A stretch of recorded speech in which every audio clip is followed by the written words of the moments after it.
नाज़रीन, हर रोज हम देखते हैं एंकर के जज्बाती चेहरे, गरजती आवाजें और सनसनीखेज हेडलाइंस। क्या मीडिया वैसा ही है जैसा दिखता है या फिर किसी दबाव का शिकार है? इसी पर बात करने के लिए आज हमें हमारे साथ ज्वाइन किया हमारे स्टूडियो में मारूफ एंकर पर्सन जनाब ज़ैन नदीम साहब ने।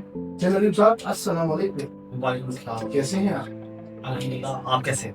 करम वालेकुम। ज़ैन भाई, आपने जाना आज के प्रोग्राम का इंट्रो, तो लेकिन इसी गुफ्तगू को आगे बढ़ाते हुए सबसे पहला सवाल मेरा आपसे ये है कि ये बताइएगा कि मीडिया की फील्ड में आने का फैसला आपने कब और कैसे किया? देखिए, मीडिया की फील्ड में आने का फैसला तो बड़ा हादसाती दौर पर था, तो वो हम किसी टाइम पर डिस्कस करेंगे। मगर मीडिया की फील्ड के अंदर आने का फैसला बड़ा ही अच्छा भी साबित हुआ, दिलचस्प ज़रूर साबित हुआ, क्योंकि मीडिया की फील्ड के अंदर ये जितनी आसान लगती है उस तरह है नहीं। क्योंकि आप जब देखिए कोई एंकर बात कर रहा है या फिर कोई न्यूज़ कास्टर जैसे बात करते हैं, तो लगता है कि सब चीज़ें बहुत आसान चल रही हैं, मगर उसके पीछे बहुत सारी चीज़ें ऐसी होती हैं जो आपको जिनका ध्यान करना पड़ता है। स्पेशली हम बात करते हैं कि बहुत सारे लोग मीडिया में आने की बात करते हैं, मीडिया एंकर बन जाएँ और बस टीवी पे आ जाएँ और स्टार्ट कर दें। ये इतना आसान होता नहीं है। क्योंकि आजकल जो सबसे इम्पोर्टेंट चीज़ इसके अंदर है कि आपके पास नॉलेज होनी चाहिए और आपका एक्सेंट बहुत अच्छा होना चाहिए और साथ में प्रेजेंटेबल तो खैर वो आप हो जाते हैं, मगर ज़्यादा जो मसाइल मीडिया के अंदर आते हैं कि आप बहुत इस तरह की करते हैं कि ऐसे यंगस्टर्स को ले आते हैं बहुत पहले, कि जो शौक तो बहुत रखते हैं मगर बहुत जल्दी मायूस हो जाते हैं उन चैलेंजेस को बर्दाश्त नहीं कर सकते। आपने जाहिर सी बात है, इस फील्ड में आपको एक अर्सा हो गया और आप सीनियर भी हैं, तो इस फील्ड में जब आप आए तो आपको किन मुश्किलात का सामना जो था, अर्ली स्टेजेस में जो आपने किया, वो क्या थे? देखिए, अर्ली स्टेजेस पे यही प्रॉब्लम होती है कि सम टाइम क्या होता है कि आप जो न्यूज़ है, आपके पास डिफरेंट किस्म की न्यूज़ आती है, उसमें आप एक इंसान हैं, आपके अंदर भी जज़्बात या फीलिंग्स है।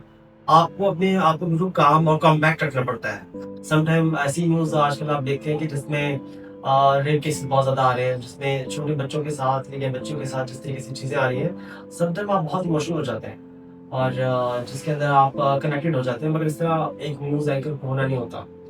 उसको स्टोरी के अंदर उस खबर में से खबर निकालनी है, सवाल करना है और सही तरीके से आप तक पहुँचाना है।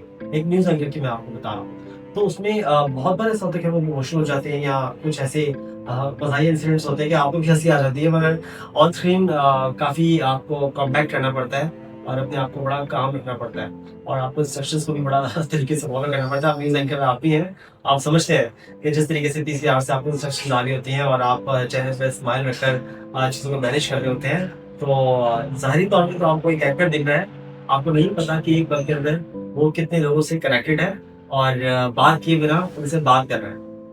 आप इस बात को समझेंगे कि बात किए बिना अपने जेस्चर से उनसे बात कर रहे हैं और बता देते हैं कि ठीक है, हम क्या करने वाले हैं। तो मीडिया फील्ड न्यूज़ एंकर के लिए काफ़ी चैलेंजिंग है, मगर जब आप गो थ्रू हो जाते हैं तो इस चीज़ को बहुत एंजॉय करते हैं और फिर ज़ाहिर-सी बात है, इंसान के अंदर अल्लाह ताला ने क्वालिटी रखी है कि जब वो चीज़ों को कितना भी मुश्किल सिचुएशन हो या जितने भी मुश्किल हालात हो, वो उसको अडॉप्ट कर लेता है।